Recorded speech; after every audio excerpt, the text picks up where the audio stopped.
India Sri Lanka ബന്ധം കൂടുതൽ ഊർജിതമാവുകയാണ്. ഇന്ത്യയെ മഹത്വവൽക്കരിച്ചുകൊണ്ട് ശ്രീലങ്കൻ വിദേശകാര്യമന്ത്രി ഇപ്പോൾ രംഗത്ത് വന്നിരിക്കുകയാണ്. ഇന്ത്യ സാമ്പത്തിക മഹത്വത്തിലേക്ക് നീങ്ങുന്നു എന്നാണ് ശ്രീലങ്കയുടെ വിദേശകാര്യമന്ത്രി പറഞ്ഞത്. ശ്രീലങ്കയും ഇന്ത്യയും തമ്മിലുള്ള മികച്ച ബന്ധത്തെ പ്രശംസിച്ച ശ്രീലങ്കൻ വിദേശകാര്യമന്ത്രി അലി സാബ്രി ഇന്ത്യ സാമ്പത്തിക മഹത്വത്തിലേക്ക് നീങ്ങുകയാണ് എന്ന് പറഞ്ഞത് വെറുതെയല്ല. ഇത് മേഖലയ്ക്ക് മാത്രമല്ല ശ്രീലങ്ക പോലെയുള്ള രാജ്യങ്ങൾക്കും നല്ലതാണ് എന്നാണ് അടിവരയിട്ടത്. വളരെ പ്രാധാന്യത്തോടെ വേണം ഇതിനെ നോക്കിക്കാണാൻ. തുറമുഖങ്ങൾ, പുനരുപയോഗ ഊർജ്ജം, മറ്റ് അടിസ്ഥാന സൗകര്യങ്ങൾ എന്നിവയിൽ ശ്രീലങ്കയിൽ ധാരാളം നിക്ഷേപം തേടുന്നുണ്ട് എന്നും ഇത് ഇരു രാജ്യങ്ങൾക്കും വലിയ വിജയ സാഹചര്യം ഒരുക്കുമെന്നും അദ്ദേഹം പറഞ്ഞു. ഇന്ത്യക്കും ശ്രീലങ്കയ്ക്കും ഇടയിൽ മികച്ച ബന്ധമുണ്ട്. ഏതാണ്ട് എക്കാലത്തെയും ഉയർന്ന രീതിയിലാണ് അതിപ്പോഴുള്ളത്. ഇരു രാജ്യങ്ങളും തമ്മിൽ ഒരു ബഹുമുഖ പങ്കാളിത്തമുണ്ട്. സാമ്പത്തികമായി ഇരുവരും പരസ്പരം പൊതുപ്രയോജനത്തിനായി പരസ്പരം ഇടപഴകാൻ ശ്രമിക്കുകയാണെന്നും അദ്ദേഹം പറഞ്ഞു. ഇന്ത്യക്കാർക്ക് കൊളംബോ സന്ദർശിക്കാനും കാണാനും കൂടുതൽ അവസരങ്ങളും വഴികളുമുണ്ട്. അതേപോലെ തന്നെ ബഹുമുഖ ബുദ്ധമതത്തിൽ വളരെ കാലമായി മുഴുവൻ നാഗരിക ബന്ധവും ശ്രീലങ്കയുടെ ഇന്ത്യയിൽ നിന്നുള്ള ഏറ്റവും വലിയ സമ്മാനമാണെന്നും താൻ കരുതുന്നുവെന്നും അദ്ദേഹം പറയുന്നുണ്ട്. അതുകൊണ്ട് തന്നെ രാജ്യങ്ങൾക്കിടയിൽ വളരെയധികം സാമ്യമുണ്ട് എന്നും അദ്ദേഹം പറഞ്ഞു. എല്ലാ സമുദായങ്ങളും, ബുദ്ധമതക്കാരും, സിംഹളരും, തമിഴരും, മുസ്ലിങ്ങളും എല്ലാവരും ഇന്ത്യൻ നാഗരികതയാൽ സ്വാധീനിക്കപ്പെട്ടവരാണ്. അതിനാൽ ഒരുപാട് പങ്കാളിത്തം മുന്നോട്ട് പോകുന്നു എന്നത് എടുത്തു പറയണം. ഇതിനകം തന്നെ നല്ല വിനോദസഞ്ചാരത്തെ കൂടുതൽ പ്രോത്സാഹിപ്പിക്കുന്നതിന് വലിയ പങ്കാളിത്തമാണ് ഉണ്ടായിട്ടുള്ളത്. കണക്ടിവിറ്റിയുടെ കാര്യത്തിൽ ഇരു രാജ്യങ്ങളും നിലവിൽ വലിയ സാധ്യതയാണ് നോക്കുന്നത് എന്നും ശ്രീലങ്കൻ വിദേശകാര്യമന്ത്രി അടിവരയിട്ട് പറയുന്നുണ്ട്. ശ്രീലങ്കയിൽ നിന്നും ഇന്ത്യയിൽ നിന്നും തിരിച്ചും കൂടുതൽ ഫ്ലൈറ്റ് കണക്ഷനുകൾ ആരംഭിച്ചിട്ടുണ്ട് എന്നും അതേപോലെ ഫെറി സർവീസുകൾ ആരംഭിക്കുന്നതിൽ തങ്ങൾ വളരെ ആവേശത്തിലാണ് എന്നുമാണ് അദ്ദേഹം പറഞ്ഞ മറ്റൊരു കാര്യം. അതുകൊണ്ട് തന്നെ കണക്ടിവിറ്റി ബഹുമുഖമാണ്. അവയിൽ ചിലത് സമയമെടുക്കും. എന്നാൽ ഇരു വിഭാഗങ്ങളെയും ബന്ധിപ്പിക്കുവാനും പരസ്പരം സഹായിക്കുവാനുമുള്ള ആഗ്രഹം ഇരുവശത്തും കാര്യമായിട്ടുണ്ട് എന്നും സാബ്രി കൂട്ടിച്ചേർത്തു. ഇന്ത്യയിലെ നാഗപട്ടണത്തിനും ജാഫ്നയ്ക്കടുത്തുള്ള കാങ്കസന്തുരയ്ക്കും ഇടയിലുള്ള ferry service shipping corporation of India നടത്തുന്ന അതിവേഗ ഫെറിയാണ്.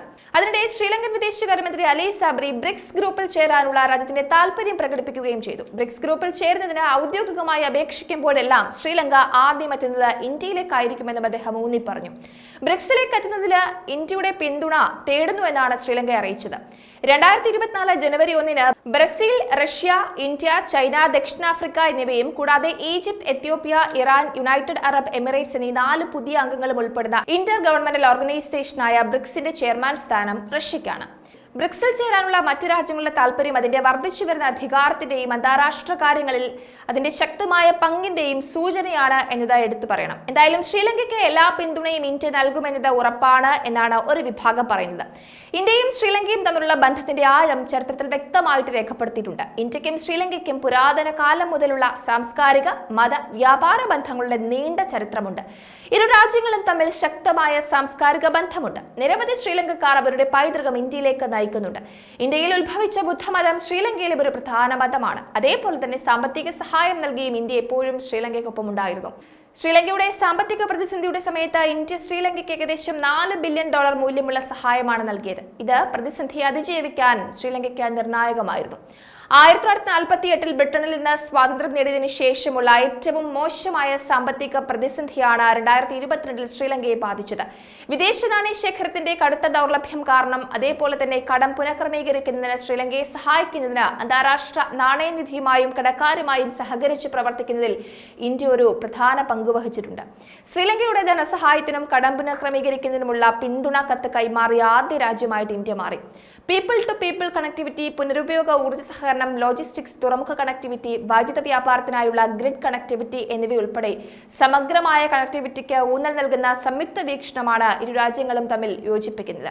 എന്തായാലും ഇന്ത്യയും ശ്രീലങ്കയും തമ്മിലുള്ള ബന്ധം കൂടുതൽ ശക്തമായിരിക്കുകയാണ്. ഇരു രാജ്യങ്ങളും വമ്പൻ നീക്കങ്ങളിലേക്ക് കടക്കുന്നു എന്ന വിവരവുമുണ്ട്. പക്ഷേ ഈ ഒരു നീക്കത്തിൽ, ഇരുവരുടെയും നല്ല ബന്ധത്തിൽ ചൈന എപ്പോഴും ഒരു കല്ലുകടിയായി ഇടയിലുണ്ട്. ചൈനയ്ക്ക് ഇന്ത്യയുടെയും ശ്രീലങ്കയുടെയും കൂട്ടുകെട്ട് ഒരു തരത്തിലും ഉൾക്കൊള്ളാൻ കഴിയാവുന്നതല്ല.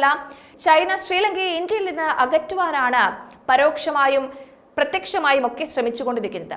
എന്തായാലും ചൈനയെ പിന്തള്ളിക്കൊണ്ട്, അല്ലെങ്കിൽ ചൈനയുടെ കണക്കുകൂട്ടലുകളൊക്കെ തെറ്റിച്ചുകൊണ്ടാണ് ഇപ്പോൾ ശ്രീലങ്കയും ഇന്ത്യയും തമ്മിലുള്ള ബന്ധം കൂടുതൽ ഊഷ്മളമായി മുന്നോട്ട് പോകുന്നത്. ഇനിയും ഇരു രാജ്യങ്ങളും തമ്മിലുള്ള ബന്ധം നല്ല രീതിയിൽ തന്നെ വർദ്ധിക്കട്ടെ. ഇരുവർക്കും അത് ഗുണകരമായും മാറട്ടെ.